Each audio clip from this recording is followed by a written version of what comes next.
إن الحمد لله نحمده ونستعينه ونؤمن به ونتوكل عليه ونعوذ بالله من شرور أنفسنا ومن سيئات أعمالنا من يهده الله فلا مضل له ومن يضلل فلا هادي له وأشهد أن لا إله إلا الله وحده لا شريك له وأشهد أن محمدًا عبده ورسوله أرسله بالهدى ودين الحق ليظهره على الدين كله ولو كره المشركون اللهم صل على محمد وعلى آل محمد كما صليت على إبراهيم وعلى آل إبراهيم وبارك على محمد وعلى آل محمد كما باركت على إبراهيم وعلى آل إبراهيم إنك حميد مجيد أما بعد فإن خير الحديث كتاب الله وخير الهدي هدي محمد صلى الله عليه وسلم وشر الأمور محدثاتها وكل محدثة بدعة وكل بدعة ضلالة وكل ضلالة في النار أعوذ بالله من الشيطان الرجيم بسم الله الرحمن الرحيم يا أيها الذين آمنوا اتقوا الله حق تقاته ولا تموتن إلا وأنتم مسلمون بسم الله الرحمن الرحيم ومن يأته مؤمنا قد عمل الصالحات فأولئك لهم الدرجات العلى ഏറെ ബഹുമാന്യരായ മുഅ്മിനീങ്ങളെ മുഅ്മിനാത്തുകളെ അല്ലാഹു സുബ്ഹാനഹു വ തആലയുടെ നിയമങ്ങളും നിർദ്ദേശങ്ങളും വിധിവിലക്കുകളുമൊക്കെ നമ്മുടെ ഓരോരുത്തരുടെയും ജീവിതത്തിൻ്റെ വ്യത്യസ്ത മേഖലകളിൽ സൂക്ഷ്മത പുലർത്തി തഖ്വയുള്ളവരായി മാറണമേ എന്ന് എന്നോടും നിങ്ങളോടുമായി ഓർമ്മപ്പെടുത്തുകയാണ്, വസിയത്ത് ചെയ്യുകയാണ്. നമ്മുടെയൊക്കെ ഈമാൻ പൂർത്തീകരിക്കപ്പെടുന്നത് നമ്മുടെയൊക്കെ സ്വഭാവ വിശുദ്ധി കൊണ്ടും സ്വഭാവ സംസ്കരണവും കൊണ്ടുമൊക്കെയാണ് എന്ന് റസൂലുള്ളാഹി സ്വല്ലല്ലാഹു അലൈഹി വസല്ലം നമ്മെ പഠിപ്പിക്കുന്നുണ്ട്. നമ്മൾ നമ്മളോട് തന്നെ കാണിക്കുന്ന ഭാവങ്ങളെ, അതാണ് നമ്മുടെ സ്വഭാവം എന്ന് പറയുന്നത്. നമ്മൾ സ്വന്തത്തോട് തന്നെ കാണിക്കുന്ന, നമ്മുടെ നഫ്സിനോട് കാണിക്കുന്ന ഭാവങ്ങളാണ് യഥാർത്ഥത്തിൽ നമ്മുടെ സ്വഭാവം. സ്വഭാവ പെരുമാറ്റങ്ങൾ എന്ന് പറയുമ്പോൾ മറ്റുള്ളവരോട് കാണിക്കുന്ന ഭാവങ്ങളും സമീപനങ്ങളുമാണ് നമ്മുടെ പെരുമാറ്റം എന്ന് പറയുന്നത്. ഒന്ന് നമ്മുടെ ക്യാരക്ടറാണ്, മറ്റൊന്ന് മറ്റുള്ളവരോടുള്ള ബിഹേവിയറാണ്. ഇസ്ലാം ഇതിനെ ഖുലുഖ്, സൽസ്വഭാവം എന്നാണ് ഇതിന് രണ്ടിനെയും ചേർത്തി പറഞ്ഞിട്ടുള്ളത്. പ്രകൃതിയാ നമ്മിലേക്ക് വന്ന, നമുക്ക് കിട്ടിയ ഒരു സ്വഭാവം ഉണ്ടാവും. നമുക്ക് പഠിച്ച് പരിശീലിച്ച് തിരുത്തി ആർജിച്ചെടുക്കാൻ പറ്റുന്ന സ്വഭാവം ഉണ്ടാവും. ഒരാളെ മനസ്സിലാക്കാൻ പലപ്പോഴും നമ്മൾ സ്വീകരിക്കുന്ന മാനദണ്ഡം എന്തായിരിക്കും? ഒരാളുടെ അപ്പിയറൻസ് കാണുമ്പോൾ അയാളെക്കുറിച്ച് നമ്മൾ വിലയിരുത്തും. അയാളുടെ വേഷം കണ്ട്, അയാളുടെ താടി കണ്ട്, അയാളുടെ ഇടപെടുന്ന രീതി കണ്ട്, അയാൾ ഇത്തരക്കാരനാണ്, അയാൾ ഇന്ന ജോലിക്കാരനാണ്, ഇന്ന സ്വഭാവമുള്ള ആളാണ് എന്നൊക്കെ നമ്മൾ വിലയിരുത്തും. ഒരു ലോഹായിട്ട് ഒരാളെ കാണുമ്പോൾ അത് പിന്നെ ഒരു അച്ഛനാണ് എന്ന് മനസ്സിലാവും. അല്ലെങ്കിൽ ഒരു മൗലവിക്കൊരു വേഷം ഉണ്ടാവും, അല്ലെങ്കിൽ സ്വാമിക്കൊരു വേഷം ഉണ്ടാവും. അതല്ലാത്ത ചില ഇടപെടലുകൾ, ഭാവങ്ങൾ കണ്ട അയാളെ നമ്മൾ വിലയിരുത്തും. അയാളുടെ അപ്പിയറൻസ് നമുക്ക് മനസ്സിലാക്കാൻ പറ്റും. മറ്റൊന്ന് അയാളുടെ ബിഹേവിയറാണ്, പെരുമാറ്റമാണ്. ഒരാളോട് അയാൾ എങ്ങനെ സംസാരിക്കുന്നു, എങ്ങനെ ഡീൽ ചെയ്യുന്നു, എങ്ങനെ ഇടപെടുന്നു. അങ്ങനെയുള്ള ഇടപെടലുകളിലൂടെ ഒരാളെ നമുക്ക് മനസ്സിലാക്കാൻ കഴിയും. മറ്റൊന്ന് അയാളുടെ ക്യാരക്ടറാണ്. തികച്ചും അയാളും അയാളുടെ കുടുംബവും, അല്ലെങ്കിൽ അയാളുടെ ഉള്ളിൽ അയാൾക്ക് മാത്രം അറിയുന്ന ചില സംഗതികളുണ്ട്. അങ്ങനെ അത് പുറത്തു വരുന്നൊരു ഘട്ടം ഉണ്ടാവും. ചിലപ്പോൾ അയാൾ ഇങ്ങനെയാണെന്ന് നമ്മൾ മനസ്സിലാക്കിയത്, പക്ഷെ ഇപ്പോഴാണ് അയാളെ തനി സ്വഭാവം മനസ്സിലായതെന്ന് നമ്മൾ പറയുന്നത്. ആ രൂപത്തിൽ ആളുകളെ നമുക്ക് തിരിച്ചറിയാൻ കഴിയുമെന്നാണ്. കാഴ്ച കൊണ്ട്, പെരുമാറ്റം കൊണ്ട്, വ്യക്തിത്വത്തിലെ ഇടപെടൽ കൊണ്ടൊക്കെ നമുക്ക് ഒരാളെ മനസ്സിലാവും. ഒരു മുസ്ലിം എന്ന നിലയ്ക്ക് നമ്മളെ കാണുന്ന ഒരാൾ, പുറമെന്ന ഒരാൾ നമ്മളൊരു മുസ്ലിമാണ് എന്ന നിലയ്ക്ക് നമ്മെ നോക്കിക്കാണുമ്പോൾ അയാൾ നമ്മളെക്കുറിച്ച് എന്ത് മനസ്സിലാവും? നമ്മളെ പെരുമാറ്റം കൊണ്ട് നമ്മൾ മുസ്ലിമാണ് എന്നതിൽ അയാൾ എങ്ങനെ അത് തിരിച്ചറിയും? ഒരു മുസ്ലിം ആയതുകൊണ്ട് അയാൾ വളരെ മാന്യമായി ഇടപെട്ടു എന്ന് തിരിച്ചറിയും. നമ്മുടെ സ്വകാര്യതയിലും രഹസ്യത്തിലും പരസ്യത്തിലുമൊക്കെ നമ്മൾ എങ്ങനെയാണ് എന്ന് ആളുകൾ മനസ്സിലാവുന്ന ഒരു ഘട്ടം ഉണ്ടാവും. ഇനി നമ്മൾ ആരുടെ മുന്നിൽ ഇത് മറച്ചു വെച്ചാലും ഇതെല്ലാം പുറത്തു വരുന്ന ഒരു ദിവസം നമ്മളെ സംബന്ധിച്ചിടത്തോളം വരാനും ഉണ്ടാകും. റസൂലുള്ളാഹി സ്വല്ലല്ലാഹി അലൈഹി വസല്ലമയുടെ ഈ പറഞ്ഞ 3 കാര്യങ്ങളും പുറമെന്ന് നമ്മളൊരു അപ്പിയറൻസിൽ നോക്കിയാലും, റസൂലുള്ളാഹി സ്വല്ലല്ലാഹി അലൈഹി വസല്ലമയുടെ ആളുകളെ ഡീൽ ചെയ്യുമ്പോഴുള്ള കാര്യങ്ങൾ മനസ്സിലാക്കിയാലും, റസൂൽ സ്വല്ലല്ലാഹി അലൈഹി വസല്ലമയുടെ രഹസ്യവും കുടുംബജീവിതത്തിന്റെ സ്വകാര്യതകളൊക്കെ എടുത്തു നോക്കിയാലും, ഒരു മുസ്ലിം എന്ന നിലയ്ക്ക് ആളുകൾക്ക് ഏറ്റവും മാതൃകാപരമായ ദീൻ പഠിക്കാനും മുസ്ലിമിനെ സ്വീകരിക്കാനും പറ്റുന്ന രൂപത്തിലായിരുന്നു എന്ന് നമുക്ക് മനസ്സിലാക്കാൻ കഴിയും. ഞാൻ പറയുന്നത്, നമ്മുടെയൊക്കെ സ്വഭാവവും ഈ പെരുമാറ്റങ്ങളൊക്കെ വിലയിരുത്തി നമ്മളെ ആളുകൾ എന്ത് പേരിട്ടായിരിക്കും വിളിക്കുന്നത് എന്ന് നമ്മൾ ഓരോരുത്തരാണ് ആലോചിക്കേണ്ടത്. നമുക്ക് ജന്മനാ ചിലപ്പോൾ ചില സ്വഭാവ വിശുദ്ധി കിട്ടിയിട്ടുണ്ടാവും, സ്വഭാവ ഗുണങ്ങൾ കിട്ടിയിട്ടുണ്ട്, ചില ദോഷം കിട്ടിയിട്ടുണ്ടാവും. ഖുർആൻ നമുക്ക് പറഞ്ഞു തരുന്നുണ്ട്, നമ്മുടെ മനസ്സ്, നമ്മുടെ ജീവിതത്തിൽ നന്മയും തിന്മയുമുള്ള ഒരു സാഹചര്യം നമ്മുടെ മനസ്സിന് കൊടുത്തിട്ടുണ്ട്, നമ്മുടെ നഫ്സിന് കൊടുത്തിട്ടുണ്ട്. ആരാണോ നന്മയെ പരിപോഷിപ്പിച്ചെടുക്കുന്നത് അവർ അതിൽ വിജയിക്കുമെന്നാണ്. ഒരാൾ ആരാണോ തിന്മയെ ഇങ്ങനെ തിന്മയിൽ ഇങ്ങനെ അധിഷ്ഠിതമായി ജീവിക്കുന്നത് അയാൾക്ക് അതിന്റെ ഗുണം കിട്ടും എന്നുള്ളതാണ്.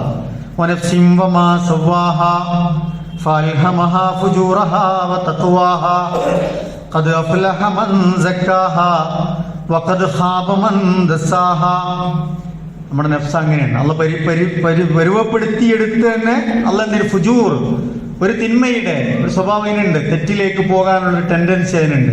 അപ്പൊ തഖ്വയുടെ നന്മ കേൾക്കുമ്പോൾ നന്മയിൽ ഇങ്ങനെ പോകുമ്പോൾ അതിൽ മുന്നേറാനുള്ള ഒരു മാനസികാവസ്ഥയും അതിനുണ്ട് എന്ന് ഖുർആൻ പഠിപ്പിക്കാണ്.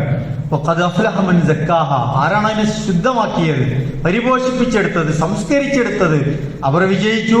ആരാണോ അതിനെ മോശമാക്കിയത്, മലിനമാക്കിയത്, അവർ പരാജയപ്പെട്ടു എന്നാണ് ഖുർആൻ നമ്മളെ പഠിപ്പിക്കുന്നത്. ചിലത് നമ്മുടെ ജീനിൽ തന്നെ ഉണ്ടാവും, അതിൽ ഫുജൂർ ഉണ്ടാവും, തഖ്വയുണ്ടാവും. അപ്പൊ എങ്ങനെയാണ് നമുക്ക് നമ്മുടെ സ്വഭാവത്തെ നന്നാക്കാൻ കഴിയുക? എങ്ങനെയാണ് നമുക്കത് പരിശീലിക്കാൻ കഴിയുക? അതിനെ ദീന് പഠിപ്പിക്കുന്ന ചില കാര്യങ്ങൾ. ഒന്ന്, ദീനിയായ വിജ്ഞാനം, ദീനിനെ പറ്റിയുള്ള അറിവ്, ഞാൻ എങ്ങനെയാണ് ജീവിക്കേണ്ടത് എന്ന് ദീനിയായി പഠിക്കുന്ന കാര്യങ്ങൾ. അത് നമ്മുടെ സ്വഭാവ രൂപീകരണത്തിൽ വലിയ പങ്ക് നിർവഹിക്കുമെന്നാണ്.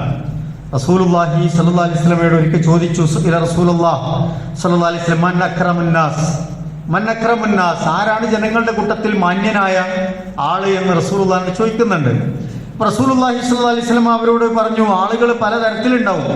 നിങ്ങൾ ഓരോരുത്തരുടെ തറവാടുമായി ബന്ധപ്പെട്ട, ഒരു കുടുംബവുമായി ബന്ധപ്പെട്ട കാര്യത്തിലാണോ നിങ്ങൾ ചോദിച്ചത് എന്ന് ചോദിക്കുന്നുണ്ട്. എന്നിട്ട് പറഞ്ഞു, ആളുകൾ പലതരത്തിലുള്ള അടിസ്ഥാനങ്ങളും അടിത്തറകളുള്ള ആളുകളുണ്ടാവും. ഖിയാറുഹും ഫിൽ ജാഹിലിയത്തി ഖിയാറുഹും ഫിൽ ഇസ്ലാം ഇദാ ഫഖഹു എന്ന് പഠിപ്പിക്കുന്നുണ്ട്. ഒരാൾ ജാഹിലിയത്തിൽ നിന്നിട്ട് ഇസ്ലാമിലേക്ക് കടന്നു വരുമ്പോൾ അയാൾക്ക് ഉള്ള നിലവിലുള്ള ചില ഗുണങ്ങൾ ഉണ്ടാവും. ഇസ്ലാമിലേക്ക് വരുമ്പോൾ ആ ഗുണം അയാൾക്ക് നിലനിർത്താൻ കഴിയും. പിന്നെ അത് കൂടുതൽ മെച്ചപ്പെട്ടതാവുന്നത് എപ്പോഴാണ്? ഇദാ ഫഖഹു, അയാൾ ഫഖീഹാവുമ്പോഴാണ്, ദീനിനെ പറ്റി നല്ല വിവരം ഉണ്ടാകുമ്പോഴാണ്, അറിവ് കിട്ടുമ്പോഴാണ്, ഇന്ന കാര്യമാണ് ദീനിനെ പഠിപ്പിക്കുന്നത് മനസ്സിലാക്കുമ്പോഴാണ് എന്ന് റസൂലുള്ളാഹി സ്വല്ലല്ലാഹി അലൈഹി വസല്ലം പഠിപ്പിക്കുന്നുണ്ട്. പാരമ്പര്യമായി ജന്മാനൊക്കെയുള്ള ചില സ്വഭാവങ്ങൾ നമുക്ക് ഉണ്ടാവും, അത് നിലനിർത്താനാവും. ദീന് കൂടെ ഉണ്ടെങ്കിൽ അത് കൂടുതൽ മെച്ചപ്പെട്ടതായി നന്നാക്കിയെടുക്കാൻ കഴിയും എന്നാണ് റസൂൽ സല്ലല്ലാഹു അലൈഹി വസല്ലമ നമ്മളെ പഠിപ്പിക്കുന്നത്. അഷജ് അബ്ദുൽ ഖൈസ് എന്ന ഒരു നേതാവ്, ഒരു ഗോത്രത്തിന്റെ നേതാവ്, അദ്ദേഹത്തിന്റെ അനുയായികളൊക്കെ ആയിട്ട് ഇസ്ലാമിനെ പഠിക്കാനും ഇസ്ലാമിനെ കുറിച്ച് മനസ്സിലാക്കാനും ഒക്കെ ആയിട്ട് റസൂൽ സല്ലല്ലാഹു അലൈഹി വസല്ലമയുടെ അടുക്കലേക്ക് വരുന്നുണ്ട്. റസൂലുള്ളാഹി സ്വല്ലല്ലാഹു അലൈഹി വസല്ലം അദ്ദേഹത്തോട് പറയുന്നുണ്ട്, ഇന്ന ഫീക ഖുലുഖൈനി യുഹിബ്ബുഹുമല്ലാഹ്, അല്ലാഹു തആല ഏറ്റവും ഇഷ്ടപ്പെടുന്ന 2 ഗുണങ്ങൾ താങ്കളിൽ ഉണ്ട് എന്ന് പറയാണ്. എന്നാൽ നേരത്തെ അയാളുടെ ജീവിതത്തിൽ പെരുമാറ്റത്തിലൊക്കെ കണ്ട് മനസ്സിലാക്കാൻ പറ്റുന്ന ചില ഗുണങ്ങൾ താങ്കളുടെ കയ്യിലുണ്ട് എന്ന് പറഞ്ഞു. എന്നിട്ട് പറഞ്ഞു അൽ ഹിൽമു അൽ ഹയാ, ഒന്ന് വിവേകമാണ്, സന്ദർഭവും സാഹചര്യമൊക്കെ അനുസരിച്ച് പെരുമാറാനും ഇടപഴകാനൊക്കെ ഉള്ള ഒരു കഴിവാണത്, വിവേകത്തോടുകൂടി പെരുമാറാൻ കഴിയുക. മറ്റൊന്ന് ഹയാ ആണ്, ലജ്ജയാണ്. എല്ലാ വേണ്ടാത്തരങ്ങളും എല്ലാ അലമ്പലും അങ്ങനെയുള്ള കാര്യങ്ങൾ ഒരു ലജ്ജ അയാളുടെ ജീവിതത്തിൽ ഉണ്ട് എന്ന് പഠിപ്പിക്കാൻ. അപ്പൊ ജന്മനാ ലഭിക്കുന്ന ഇത്തരത്തിലുള്ള സ്വഭാവം നമ്മളടുത്ത് ഉണ്ടാകും. അത് നിലനിർത്തുക, നന്നാക്കുക എന്നുള്ളതാണ്. അതിന് ദീനിയായ പഠനം, അറിവ് നമ്മളെ കൂടുതൽ സഹായിക്കുമെന്നാണ് നമ്മൾ മനസ്സിലാക്കേണ്ടത്. അപ്പൊ ഈ സ്വഭാവങ്ങൾ പലതും പ്രിയപ്പെട്ടവരെ പഠിച്ചെടുക്കാൻ, പരിശീലിക്കാൻ പറ്റുമെന്നാണ് ദീന് നമ്മളെ പഠിപ്പിക്കുന്നത്. റസൂലുള്ളാഹി പറഞ്ഞു അൽ ഇൽമു ബിത്തഅല്ലും, അറിവ് എങ്ങനെയാണ് നമുക്ക് ഉണ്ടാകുന്നത്, അത് നമ്മൾ പഠിച്ചെടുക്കുകയാണ്. അതുപോലെ അൽ ഹിൽമു ബിത്തഹല്ലും, ഒരാളുടെ വിവേകണ്ടത് എങ്ങനെ മനസ്സിലാകുക, അതൊരു സിറ്റുവേഷൻ വരുമ്പോഴാണ് പലപ്പോഴും മനസ്സിലാകുക. ചിലപ്പോൾ ഈ പഠിച്ച പാഠങ്ങൾ നമ്മൾ മറക്കും, ഒരു തനി സ്വഭാവം ചിലപ്പോൾ പുറത്തേക്ക് നമുക്ക് വരും.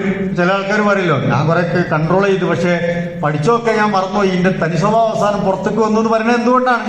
നമുക്ക് ജന്മനാളുള്ള ഒരു ടെൻഡൻസി നമ്മുടെ അടുത്തുള്ളതുകൊണ്ടാണ്.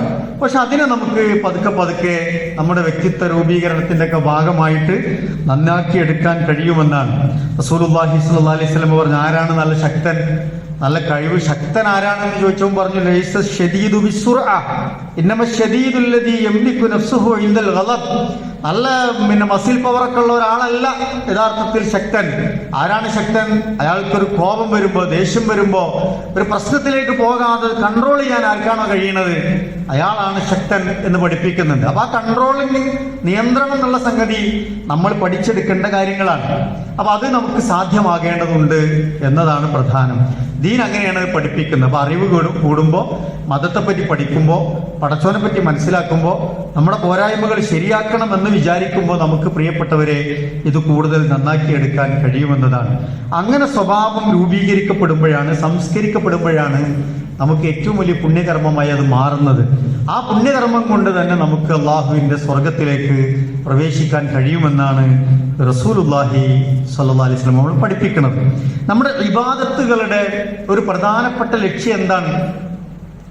നമ്മൾ ഇബാദത്തുകൾ ചെയ്യുന്നുണ്ട്, നമസ്കരിക്കുന്നുണ്ട്, സക്കാത്ത് കൊടുക്കുന്നുണ്ട്, നോമ്പെടുക്കുന്നുണ്ട്, ഹജ്ജ് ചെയ്യുന്നുണ്ട്.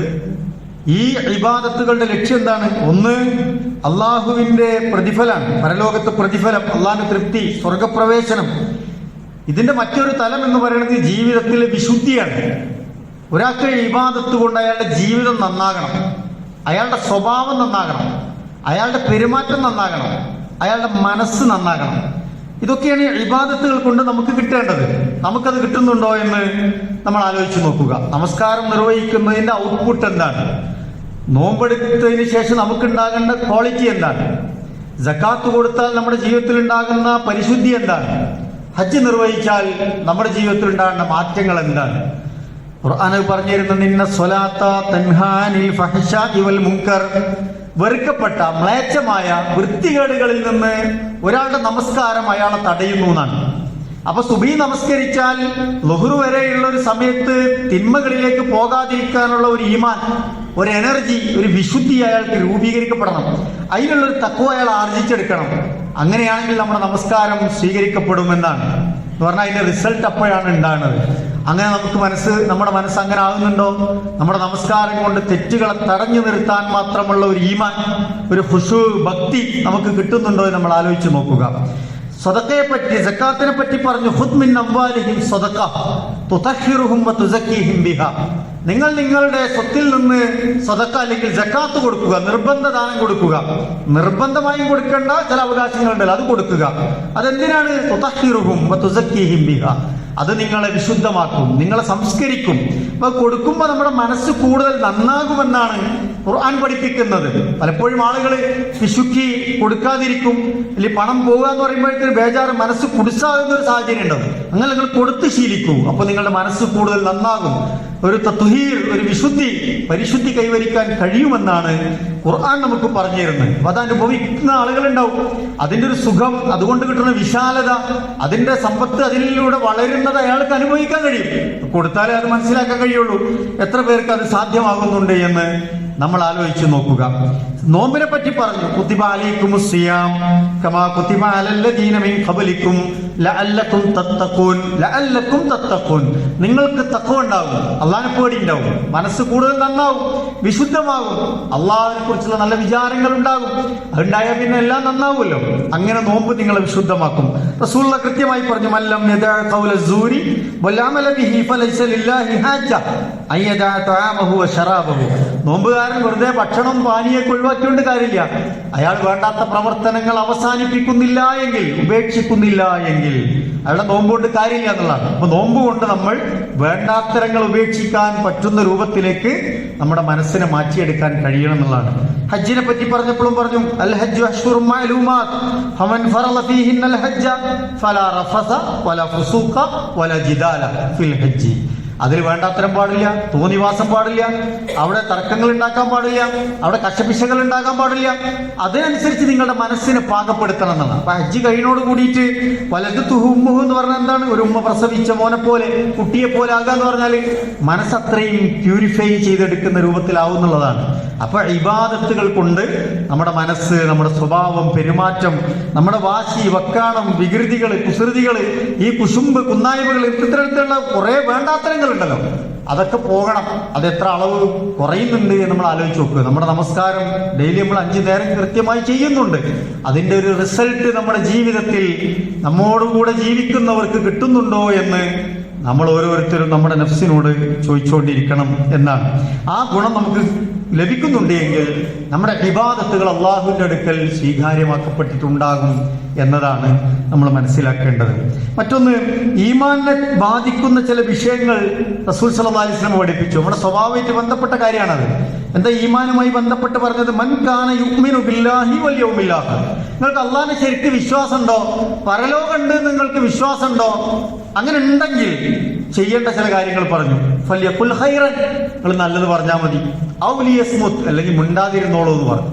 ചെറിയൊരു സംഭവമാണ്, പക്ഷെ നമ്മൾ ചെയ്യുന്ന ആലോചിച്ചു നോക്കും. അള്ളാഹിനെ ശരിക്ക് പേടിയുണ്ടോ? പരലോകത്ത് വിചാരണ നേരിടേണ്ടി വരുമെന്ന് വിചാരിക്കുന്നുണ്ടോ? എങ്കിൽ നിങ്ങൾ സൂക്ഷിക്കേണ്ട ചില കാര്യങ്ങൾ എന്ന് പറഞ്ഞിട്ട് കുറെ കാര്യങ്ങൾ പറഞ്ഞിട്ടുണ്ട്. അതിലൊന്ന് ഇതാണ്, ഫല്യഖുൽ ഖൈറൻ, ഒന്നുകിൽ നിങ്ങൾ നല്ലത് പറയാം. നമ്മൾ ആലോചിച്ച് നോക്കൂ, വ്യക്തിപരമായി, കുടുംബത്തിൽ, സംഘടനയിൽ, പ്രസ്ഥാനത്തിൽ, പാർട്ടികളിൽ നമ്മൾ കൂടുമ്പോഴൊക്കെ നമ്മുടെ സംസാരങ്ങൾ അതത്ര നല്ലതാണോ? ആണെങ്കിലൊക്കെ നമ്മൾക്ക് അള്ളാഹിന്റെ ഖൈർ ഉണ്ടാവും. അതല്ല നമ്മൾ ഉപദ്രവകരമായ, മ്ലേച്ഛമായ, അശ്ലീലമായ വേണ്ടാത്തരങ്ങളാണ് പറഞ്ഞുകൊണ്ടിരിക്കുന്നത് എങ്കിൽ എന്താണ് നമ്മൾ അതിലൂടെ നേടിയെടുക്കുന്നത്? പുണ്യല്ലല്ലോ. അവര് യസ്മുത്ത്, അങ്ങനെ ഒന്നും പറയാല്ലേ, മുണ്ടാതിരുന്നാൽ അതാണ് നല്ലത് എന്ന് റസൂൽ സല്ലല്ലാഹു അലൈഹി വസല്ലം പഠിപ്പിക്കുകയാണ്. നിങ്ങൾ മോശമായത് പറയുകയാണെങ്കിൽ നിങ്ങൾക്ക് ഈ യുഅ്മിനു ബില്ലാഹി വൽ യൗമിൽ ആഖിർ ഉണ്ടോ എന്നതാണ് അതിന്റെ ചോദ്യം. ഇതിലൊന്ന് നഷ്ടപ്പെട്ടാൽ ഒന്ന് വേറൊരു ഭാഗം നഷ്ടപ്പെടും. ആദ്യ ഭാഗം ഇല്ലെങ്കിൽ രണ്ടാമത്തേന് പ്രസക്തിയില്ല. രണ്ടാമത്തെ ഭാഗം നഷ്ടപ്പെടുകയാണെങ്കിൽ ആദ്യ ഭാഗം അതുപോലെ അത് വിഫലമായി പോകും എന്നതാണ്. അല്ലാഹുവിലും അന്ത്യദിനത്തിലും വിശ്വസിക്കുന്ന ആളുകൾ ചെയ്യേണ്ടത് കൃത്യമായി അങ്ങനെ തന്നെ പഠിപ്പിക്കുന്നുണ്ട്. നമ്മുടെ സ്വഭാവം മോശമായുള്ള പ്രശ്നം എന്താണ്? ഒരാളെ ഇബാദത്തെടുക്കുന്നു, നിസ്കരിക്കുന്നു, സക്കാത്ത് കൊടുക്കുന്നു, നോമ്പെടുക്കുന്നു, ഹജ്ജ് ചെയ്യുന്നു, സുന്നത്ത് നിസ്കരിക്കുന്നു, സുന്നത്ത് നോമ്പെടുക്കുന്നു, സ്വതക്ക ചെയ്യുന്നു, ഇബാദത്തിന്റെ ഒരുപാട് കാര്യങ്ങൾ ചെയ്യുന്നുണ്ട്. പക്ഷെ അയാളുടെ നാവ് മോശമാണ്, അയാളുടെ മനസ്സിന്റെ വിചാരങ്ങൾ മോശമാണ്, അയാൾ ചെയ്യുന്ന സ്വകാര്യമായ പ്രവർത്തനങ്ങൾ മോശമാണ്, ആളുകളെ ഉപദ്രവിക്കുന്ന ഒരു തരത്തിലുള്ള സ്വഭാവമുണ്ട്, ഏഷണിയും പരദൂഷണവും കുറ്റവും കുറവും ഇല്ലാത്തത് പറഞ്ഞ് പ്രചരിപ്പിക്കുന്ന അയാളുടെ സ്വഭാവമുണ്ട്. അങ്ങനെയാണെങ്കിൽ എന്താ സംഭവിക്കുക? അവരെ പറ്റി റസൂലുള്ളാഹി സ്വല്ലല്ലാഹു അലൈഹി വസല്ലം പഠിപ്പിച്ച ഒറ്റ ഹദീസ് മതി പ്രിയപ്പെട്ടവരെ നമുക്ക് മാറാൻ, നന്നാകണമെന്ന് തീരുമാനിക്കാൻ. റസൂലുള്ളാഹി ചോദിക്കുന്നുണ്ട് സഹാബത്തിനോട്, അതദറൂന മൽ മുഫ്ലിസ്. പലപ്പോഴും നമ്മൾ കേട്ട ഹദീസാണ്. പാപ്പരായി പോയവർ ആരാണ് എന്ന് നിങ്ങൾക്കറിയുമോ എന്നാണ് അതിന്റെ തുടക്കം. ഇന്നൽ മുഫ്ലിസ മിൻ ഉമ്മത്തി മയതി യൗമൽ ഖിയാമ ബിസ്വലാത്തിൻ വസിയാമിൻ വസകാത്തിൻ. സഹാബികൾ പറഞ്ഞു, ലൈസ ഇൻദ ദീനാറും വലാ ദിർഹം, ഒരു ഉറുപ്പ്യ ഒരാണ പൈസ ഇല്ലാത്ത ആളാണല്ലോ പാപ്പരായി പോയവർ. റസൂലുള്ളാഹി പറഞ്ഞ അങ്ങനല്ല, എന്റെ ഉമ്മത്തിൽ ആരാണ് പാപ്പരായി പോയവർ? അയാൾ യൗമുൽ ഖിയാമത്തിൽ വരും, വിചാരണ ദിവസം വരും. അയാൾ വരുമ്പോ ബിസ്വലാത്തിൻ വസിയാമിൻ വസകാത്തിൻ, അയാൾക്ക് കുറെ നമസ്കാരമുണ്ട്, കുറെ നോമ്പുണ്ട്, സക്കാത്തുണ്ട്, പക്ഷേ അയാൾക്ക് ഗുണം ഉണ്ടാവില്ല. എന്താ ഗുണമില്ലാതെ? കാരണം വിചാരണകൾ നടക്കുമ്പോൾ അയാളെ തെരഞ്ഞ് കുറെ ആൾക്കാർ വരുന്നതാണ്. ഒരാൾ വന്നിട്ട് പറയുമ്പോൾ പടച്ചോനെ ഇയാൾ എന്നെ ചീത്ത പറഞ്ഞു, എൻ്റെ അഭിമാനത്തെ വ്രണപ്പെടുത്തി, അയാൾ എന്നെ കളിയാക്കി, എന്നെ മാനസികമായി പ്രയാസപ്പെടുത്തിയ ആളുകൾ കടന്നു വരുന്നതാണ്. നമ്മളുണ്ടല്ലോ വാക്കുകൊണ്ട് ഉപദ്രവിച്ച മനുഷ്യന്മാര്, ഇവിടെ നമുക്കെതിരെ ഒന്നും ചെയ്യാൻ കഴിയാത്ത ആൾക്കാരുണ്ടാവും, മർദ്ദിക്കപ്പെട്ട മനുഷ്യർ, അവരുടെ പ്രാർത്ഥന ഉണ്ടാവും അള്ളാഹുവിനോട്, പടച്ചോനെ എനിക്ക് ആവതില്ലാതായി പോയി, അയാളെ നീ ഒന്ന് കണക്കിന് കൊടുക്കണേ എന്ന് പ്രാർത്ഥിക്കും ആൾക്കാർ.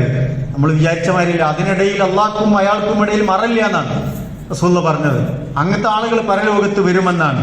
മറ്റൊരു ടീം വരുമ്പോ ഖദഫഹാദ, ഇയാൾ എന്നെ പറ്റി ഇല്ലാത്തത് പറഞ്ഞു, ഇയാൾ എന്നെ പറ്റി ഇല്ലാത്ത അപവാദങ്ങൾ പറഞ്ഞുണ്ടാക്കി. ഇല്ലാത്ത അപവാദങ്ങൾ പറയുന്നവർ നന്ന് ശ്രദ്ധിക്കണം. അപവാദങ്ങൾ പറഞ്ഞുണ്ടാക്കി പരലോകത്ത് അത്തരക്കാർ തെരഞ്ഞു വരും. അക്കലമാലഹാദ, ഇയാൾ എന്റെ സമ്പത്ത് അന്യായമായി മോഷ്ടിച്ചു, അന്യായമായി ഉപയോഗിച്ചു, കഴിച്ചു. സ്വത്ത് തട്ടിപ്പറിച്ചവർ, അതിര് മാന്തിയവർ, അന്യായമായി മറ്റുള്ളവന്റെ സമ്പത്ത് കൈക്കലാക്കിയവർ, ഹലാലായ പണം കൊടുക്കാത്തവർ, ജോലി ചെയ്ത അയാളുടെ അവകാശങ്ങൾ പൂർത്തിയാക്കി കൊടുക്കാത്ത ആളുകൾ, ഇങ്ങനെ പല രൂപത്തിൽ ഒരാളുടെ മാല് നമ്മുടെ പോക്കറ്റിലെത്തുന്നുണ്ട് എങ്കിൽ, നമ്മുടെ വയറ്റിലെത്തുന്നുണ്ട് എങ്കിൽ അയാൾ നാളെ നമ്മളെ തെരഞ്ഞു വരുമെന്നാണ്. വസഫ കദമഹാദ, ഇയാളെന്റെ രക്തം ചിന്തിയിട്ടുണ്ട്, എന്നെ ഉപദ്രവിച്ചിട്ടുണ്ട്. അപ്പൊ ലറബഹാദ, എന്നെ തല്ലിയിട്ടുണ്ട്, മർദ്ദിച്ചിട്ടുണ്ട്. ഇങ്ങനെ നമ്മൾ അനാവശ്യമായി ഇടപെട്ട് ചെയ്ത നമ്മുടെ സ്വഭാവ പെരുമാറ്റ ഇടപെടലിലെ മോശമായ കാര്യങ്ങൾ കൊണ്ട് ചെയ്ത കാര്യങ്ങളുമായി ബന്ധപ്പെട്ട കുറെ ആളുകൾ പരലോകത്ത് നമ്മളെ തെരഞ്ഞു വരുന്നതാണ്. അള്ളാഹു കാത്ത് രക്ഷിക്കുമാറാവട്ടെ. പക്ഷെ അയാൾക്ക് എന്തുണ്ടാവും? ഈ സലാത്തും സിയാമും സക്കാത്തും ഒക്കെ ഉണ്ടാവും. അള്ളാഹ് എന്താ ചെയ്യുക? എന്നിട്ട് പറയും ഹാദാമിൻ ഹസനാത്തിഹി. ഈ ഉപദ്രവിച്ച ആൾക്ക്, ആദ്യം ഈ ചീത്ത പറഞ്ഞ ആൾക്ക് ഇയാളെ നമസ്കാരത്തിൽ നിന്ന് അയാളുടെ പ്രവർത്തനം എടുത്തു കൊടുക്കുന്നതാണ്, ഈ അമൽ എടുത്തു കൊടുക്കുന്നതാണ്. സക്കാത്തിൽ നിന്ന് എടുത്തു കൊടുക്കും, ഇങ്ങനെ നോമ്പിൽ നിന്ന് എടുത്തു കൊടുക്കും. ഇയാളുടെ അമൽ സ്വാലിഹാത്തുകളിൽ നിന്ന് ഓരോരുത്തർക്ക് ഇങ്ങനെ കൊടുത്ത് അവസാനം ഇയാളെ നല്ല അമലുകൾ തീർന്നു പോകുന്നതാണ്. എന്നാലും പരാതിക്കാർ ബാക്കി ഉണ്ടാവും എന്നുള്ളതാണ്. എന്തൊരു ദുരിതമായിരിക്കും പ്രിയപ്പെട്ടവർ, ആലോചിച്ച് നോക്കി നമ്മൾ. അങ്ങനെ മനുഷ്യന്മാരാകുമെന്നാണ് റസൂൽ പഠിപ്പിക്കുന്നത്. ആകാതിരിക്കാനാണ് നമ്മളോട് പറയുന്നത്. എന്നിട്ടോ ഇത് തീരാത്ത ആളുകൾക്ക് പിന്നെന്താ ചെയ്യുക? ഈ പരാതിയുമായി വന്ന ആളുകളിൽ വന്ന പോരായ്മകൾ ഉണ്ടാവും. അയാൾക്ക് ചില തെറ്റുകുറ്റങ്ങളൊക്കെ സംഭവിച്ച് ശിക്ഷ കിട്ടാനുള്ള ആൾക്കാരായിരിക്കും ചിലപ്പോൾ. അയാളുടെ തിന്മകളെടുത്ത് ഇയാൾക്ക് കൊടുക്കുന്നതാണ്. അതിന് പകരം അയാളുടെ തിന്മടുത്ത് ഇയാൾക്ക് കൊടുക്കുന്നതാണ്. അങ്ങനെയാണ് അത് ബാലൻസ് ചെയ്ത് പരിഹരിക്കുക. അവസാനം എന്താ സംഭവിക്കുക?